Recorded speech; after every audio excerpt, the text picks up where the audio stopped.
स्वागत है आपका एशिया न्यूज इंडिया में। मैं हूं आपके साथ वंदना। बात करते हैं महाराष्ट्र पॉलिटिकल क्राइसिस की। तो शिवसेना सांसद संजय राउत ने आरोप लगाया है कि महाराष्ट्र में जो कुछ भी हो रहा है उसके पीछे भाजपा का हाथ है।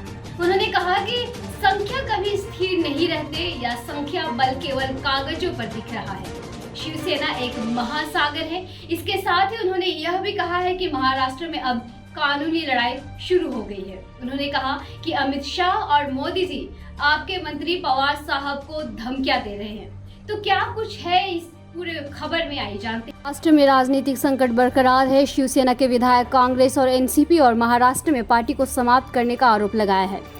वहीं शिवसेना के नेता एकनाथ शिंदे ने खुद को विधायक दल का नेता और भरत गोगावाले का पार्टी का मुख्य सचेतक नियुक्त किया है।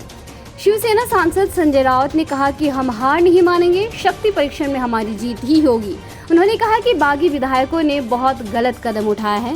सीएम उद्धव ठाकरे और शरद पवार के बीच बातचीत लगातार चल रही है। हम कांग्रेस एनसीपी के सभी बड़े नेताओं से बात कर रहे हैं। उन्होंने कहा कि शरद पवार देश के राजनीति में सबसे बड़े नेता हैं। उन्होंने कहा कि संसद में से लेकर सड़क तक लड़ाई लड़ेंगे। उन्होंने कहा कि हम सब एक दूसरे के साथ हैं। वहीं देवेंद्र फडणवीस के आवास पर बीजेपी नेता प्रवीण दरेकर और पार्टी नेता पहुंचे। शिवसेना ने एकनाथ शिंदे गुट के 4 अन्य विधायकों को अयोग्य घोषित करने के लिए डिप्टी स्पीकर को चिट्ठी भी लिखी है। वह डिप्टी स्पीकर ने इस मामले पर अध्ययन करने की बात कही है।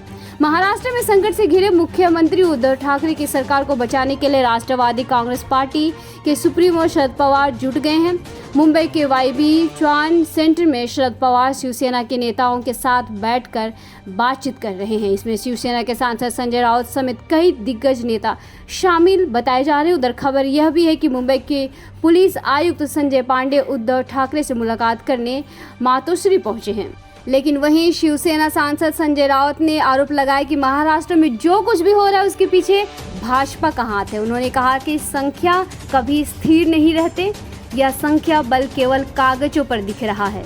शिवसेना एक महासागर है। इसके साथ ही उन्होंने यह भी कहा कि महाराष्ट्र में अब कानूनी लड़ाई शुरू हो गई है। हमारे साथ बने रहने के लिए शुक्रिया। फिर से मुलाकात करते हैं आपके साथ अगली खबर में। तब तक देखते रहे एशिया न्यूज इंडिया।